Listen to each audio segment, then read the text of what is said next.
کہ ریاکاری جس عمل کے اندر آتی ہے اس عمل کو برباد کر دیتی ہے، اس عمل کو تباہ کر دیتی ہے، اور اخلاص جس عمل کے اندر آتا ہے، تقویٰ جس عمل کے اندر شامل ہو جاتا ہے، وہ عمل جو ہے وہ اللہ کی بارگاہ میں مقبول ہو جایا کرتا ہے۔ اللہ اس عمل سے بڑا جو ہے وہ خوش ہوتا ہے، اللہ ایسے بندے سے راضی ہو جاتا ہے کہ جو صرف اور صرف کوئی بھی عبادت کرے اپنے رب کو راضی کرنے کے لیے کرے۔ اب آپ قربانی بھی کریں تو قربانی بھی اس ارادے سے کریں کہ میرا رب جو ہے وہ مجھ سے راضی ہو جائے۔ قرآن میں ہم سے مطالبہ اسی چیز کا ہے، اللہ نے فرمایا لن ینال اللہ لحومها ولا دماؤها ولکن ینالہ التقوی منکم۔ یہ لوگوں، ہم قربانی کے اندر جانور ذبح کرتے ہیں اور گوشت جو ہے وہ بانٹ رہے ہوتے ہیں، غریب مسکین لوگ جو ہے وہ ہمارے گھروں پہ آتے ہیں، دستک دیتے ہیں، آ کے ہم سے گوشت مانگتے ہیں، ہمارے گھروں سے جو ہے وہ خون بہتا ہوا دیکھتے ہیں۔ کیا یہ خون بہانا، کیا یہ گوشت جو ہے وہ اللہ تبارک و تعالیٰ کی بارگاہ میں ہمیں کامیابی دلوائے گا؟ نہیں، کبھی بھی نہیں۔ اللہ فرماتا ہے لن ینال اللہ لحومها ولا دماؤها، جانور کا خون اور جانور کا جو گوشت ہے یہ اللہ کو نہیں پہنچتا۔ کیا پہنچتا ہے اللہ کو؟ اللہ کو کیا چیز راضی کرتی ہے؟ اللہ فرماتا ہے وَلَكِنْ يَنَالُهُ التَّقْوَىٰ مِنكُمْ،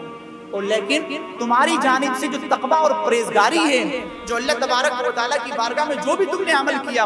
قربانی کی، جانور ذبح کیا، اس کا خون بہایا، اگر اس کے اندر تقویٰ اور پرہیزگاری ہے، اللہ تبارک و تعالیٰ کے لیے یہ عمل کیا، اللہ کو راضی کرنے کے لیے کیا، تو سمجھ لیں یہ عمل جو ہے وہ اللہ کی بارگاہ میں قبول ہو گیا۔ اور اگر دکھلاوے کے لیے کیا تو اللہ نے اس کے بارے میں فرما دیا کہ یہ صرف گوشت اور خون ہے، اللہ کو یہ نہیں پہنچتا، یہ تمہیں کوئی نفع نہیں پہنچا سکتا، تمہیں جو چیز نفع پہنچائے گی وہ اخلاص ہے۔ تو کوئی بھی بندہ قربانی کرے، بڑے سے بڑا جانور لے کر آنا چاہیے، اللہ کی راہ میں خرچ کرنا چاہیے۔ آج بہت سے الہاد قسم کے لوگ جو بلیدانہ سوچ رکھتے ہیں، الہادی سوچ جن لوگوں کے دماغ کے اندر راسخ ہو چکی ہے، وہ اس طریقے کا فلسفہ بھی بیان کرتے ہیں، بھائی قربانی کرنی ہے نا، واجب ادا کرنا ہے، 12,000 کے اندر بھی واجب ادا ہو جائے گا، کہ حصہ ڈال دو جا کے۔ اگر کوئی بندہ لاکھوں کا، کروڑوں کے جانور کوئی بندہ لے کر آئے تو بہت سی زبانیں کھل جاتی ہیں، وہ بولتے ہیں کہ آپ نے فضول خرچی کر دی۔ دیکھیں، آپ سوچ دیکھیں کہ فضول خرچی بھی کہاں نظر آتی ہے جہاں انسان اللہ کی راہ میں جانور لا کے خرچ کر رہا ہے۔ اگر کوئی بندہ لاکھوں روپے، کروڑوں روپے لگا کے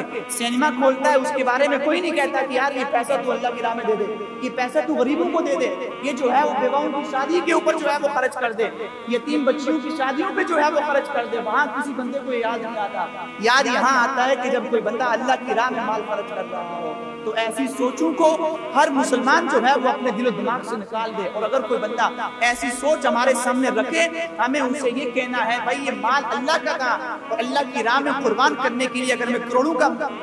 جانور لے کر آ گیا، اگر اللہ اس کو قبول کر لے تو میرے لیے یہی سب کچھ ہے۔